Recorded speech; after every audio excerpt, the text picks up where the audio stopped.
Hey guys, welcome back to my channel, and today we're going to be reviewing Madonna's Rebel Heart album. So before I get into the album, just to quickly clear up, I do like the album. It's one of my favourite Madonna albums. That's quite a bold statement, to be fair. Maybe it's not one of, well, no, it is one of my favourites. I do like this one, I do play it quite a bit. So yeah, it is. I brought the album. There are a couple of points that I want to bring up with some of the songs. I think maybe some of you that are familiar with the album will already know. Yeah, on a whole, I do like the album. And that's the review. First off, I'll just mention the album cover, which I found quite interesting. Obviously, it's old now, isn't it? It's like, when was this released? 2018, was it? Wow, 2014. Is that for real? 2014. Wow. When this was released, I was quite confused about what was going on with the garden wire around her head. I'm not sure what that's about, whether someone could enlighten me on that one. Also, she's got the whole religious themes going on with the stigmata on her hands. Nice nails, by the way. I'll pop you back there, Maz, for a minute. So we'll just get in with the track rundown, and we'll go through each one. Sometimes I look her out when I'm doing these things, sometimes I don't make an effort. It just so happens to be that the day I'm doing a Madonna one, I don't bother making an effort. She won't be very happy about that, will she? But track number one is Living for Love. If anyone remembers the Brits performance, it was quite an interesting one for me, because I just thought how weird it was that she had that fall while singing that song, which was about her kind of stumbling and then getting back up again. I thought it was quite interesting that happened at the time when it did. But yeah, the song itself is a decent dance track. It's catchy. It's what you'd expect from a Madonna lead single on an album. The lyrics are alright, they're not anything to write home about, but it's catchy, a decent dance track. I don't think much more needs to be said about that one. It's not one of her controversial ones for me. Number two is Devil Pray, which is, from the title you can already tell it's going to have a religious reference. Just basically for the controversy of it all, I guess. Again, it's a catchy one. Some reference to drugs in there, things like that. You know, all the things that you need to put in a song nowadays to be a pop star. I found it interesting. I found the lyrics interesting, and obviously props to Madonna. She does write quite a lot of her material. You can tell by the songs that she's had a part in it. It wouldn't be a Madonna album if there wasn't tracks with religious undertones in it and things like that. It's a decent song if you take it as a pop song and don't read too much into it. I think it's all tongue-in-cheek with Madonna when it comes to religion. Number three is Ghost Town. With most of the album, auto-tunes featuring pretty heavily. I mean, I don't think you're going to get a Madonna album nowadays that doesn't have auto-tune. I think that's just what we have to expect from her now. She has proven that she can sing in her earlier work, obviously. But I just feel like she's relying on auto-tune so that she can work harder on the music and lyrics now than the actual singing, and she's just using maybe the auto-tune as a crutch, sort of, so that's one less thing to worry about. I don't know. I do like the track. The lyrics aren't that imaginative, but as a whole song it works. It's quite a nice song. It's not one that I feel like I need to move on or anything. I just let it play out. Number four is Unapologetic Bitch. I don't know why I find that the word bitch funny, but I just do. I think I must just be a little bit immature maybe, but the song itself is a bop. Yeah, I love the reggae undertones, and the lyrics are pretty clever. At this point I've kind of given up trying to decide who she could be writing these songs about, because it sounds a bit like maybe like a bitter ex kind of thing going on. And I'm guessing she's over Guy Ritchie by now, so I can't really think who else it could be. I mean, it could be about any number of people, couldn't it, really, at this point? The song itself is good, I like it. It's a thumbs up. Number five is Illuminati. And I think she's been quite clever with this one, as in, there's been quite a lot of talk about pop stars being part of Illuminati, and a lot of people either overthinking it or playing into it for attention. I'm not really sure. She's been quite clever in the fact that she's accepting that people are saying that they think she's part of this group, and then just writing a song and saying, well, you know, not admit that she's in it, but kind of used it to her own advantage, as it were. There's a bigger picture to it, and pop stars aren't really privy to it. It's bigger than that. I haven't done much research on Illuminati, so I'm not really sure. It's not something that particularly interests me, so I don't really read into it. I don't hate the song, let's put it that way. Number 6 is Bitch, I'm Madonna. Is it actually called that? Yeah, Bitch, I'm Madonna. And Nicki Minaj is in it. Wow, I didn't even... I've reviewed something before and Nicki Minaj was in it and I didn't even know she was in there. She just, to me, doesn't really add anything to a song. I should like this song. I feel like I should like this song, but something doesn't really fit with me. I don't know what it is. I listen to it and I can't really... I obviously cannot relate because I'm not Madonna, but I don't know, something just doesn't fit right with me with that song. It's one of those that I'm not bothered about. Don't feel like I need to go any further into detail with that one. Number 7 is Hold Tight. This song is, it's got quite a Ray of Light album vibe to me. I think maybe it's because it's quite similar to The Power of Goodbye in the kind of structure of the song and the musicality of it. There's something very similar about it, definitely something quite recognisable. It's a nice song. It's not one that particularly stands out as one I'd want to play again, but it's definitely a nice album track and quite reminiscent, so yeah. God, let me just readjust myself. Number 8 is Joan of Arc, and this is probably one of my favourite songs on the album. I think it took a while for it to grow on me, but it eventually got there. You can kind of sense the vulnerability. You can kind of sense the vulnerability. So yeah, she sounds very vulnerable in this song, and it's quite a sweet sounding song. It's a pretty good one for me. I like the lyrics, and obviously the metaphor of her being Joan of Arc. It's like she was like a badass bitch, and Madonna's not quite there yet. But well, to be honest, you'd have thought she would have been by now, wouldn't you? Really, but she obviously doesn't think she is. Number 9 is Iconic. I kind of like it, half of it, and then when it gets halfway through the song it changes and it gets really quite angsty and like punchy, and I just don't like it then. And then it changes again and I like it, and then it changes again and I don't like it. So it's kind of one of those that you have to kind of bear with it and try and get through it.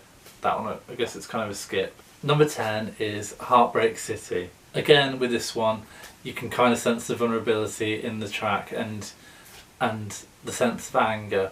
I think she sings this one quite well. You can get from her what she's trying to get across, and yeah, it's definitely a standout track on the album for me. I'm not sure if she released that as a single at some point, but something's saying to me that she did, but I don't know. Number 11 is Body Shop, and this is another one of my favourites on the album. I think it's quite sweet, and there's just something quite dreamy and sweet about it. I like the metaphor for her saying her body is kind of like a car and she wants the person to work on it. I think it's quite clever. It's not groundbreakingly clever, but it's clever, and it's quite a sweet, nice little song just that goes along nicely. Kind of makes you feel happy. I like it. Number 12 is Holy Water, and now this is the one I think I probably have the most issue with. I think it's just things like "Bitch, get off my pole" and "Don't it taste like holy water." I just don't get the reference. I don't know what it's from. I don't know what she's trying to say. If it's something that's obvious, or if I'm reading too much into it. They've got the whole drugs thing again coming up, and things of that nature just seems a bit crass. I don't know. I'm not that keen on this one. I don't really know where she's going with it. I guess the Vogue reference was pretty cool. Kind of. I don't know if that's like the original vocal that she used, because she sounded a lot younger on that part than she did anywhere else. And the line "Jesus loves my kitty best." I don't want to say the other word. I just don't know. I just lose the will to live with that. I don't know what she even means, but didn't she have a boyfriend called Jesus though? I don't even want to know on that one. It's a bit too insipid. I don't know. That's a bit of a thumbs down one for me. I don't know. Number 13 is Inside Out. Another pleasant song. It's pretty nice when it kicks in. It just a decent album filler track really. It's nothing nothing majorly amazing to me. Obviously this is just my own thoughts on this album. If you guys have different thoughts, I'd obviously love to hear them in the comments, but you know, people don't tend to leave me a lot of comments. So number 14 is Wash Over Me. This is one that's quite a forgettable track. I can't, without listening back to it, I can't really remember how it goes. I did leave a note for myself that I think I'd just forget that track, and that's pretty much what I've done again now. I can't recollect what it sounds like in my head, but yeah, so it wasn't anything to write home about on that one. Number 15 is Best Night.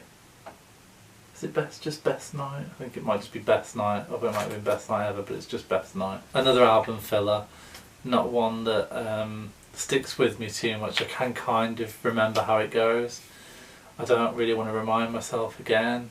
It's not anything. I just feel like, why do these albums have to be so long? What happens to just having 10 tracks on an album? It's another one that doesn't really stick with me. I think at this point we're getting to the end of the album. It's like I just want it to be over. So number 16 is, oh gosh, I'm going to have to look this one up because I don't even know if I'm going to say this right. Veni Vidi Vici. Is that right? Veni Vidi Vici. Whatever that means. So yeah, it sounds like she's trying to try something different here, and for Madonna that's saying something really, because Madonna has tried a lot of different stuff over the years, but I don't know if it works very well for me. It's one of those you're going to like it or hate it. I think it's one of those I just wouldn't really want to listen to. There's a lot of references to her earlier work in it. In fact, I think she's just grouped all of the titles of her songs together and just read them out. I don't know. That's what it sounds like. I don't know. 17. I'm surprised she hasn't wrote a song called this before, to be honest. Or has she? Maybe she has. 17. Sex. Is that even right? It might even just be SEX. She might have. Yeah, she's like spaced it. So SEX. Maybe it stands for something else. Maybe it stands for Single, Eclectic, Xenophobic. I don't know what a xenophobe is. Maybe Google can tell me. Oh god, no. No, Madonna, please stop. What is a xenophobe? This is the definition of xenophobe. A person having a dislike of or prejudice against people from other countries.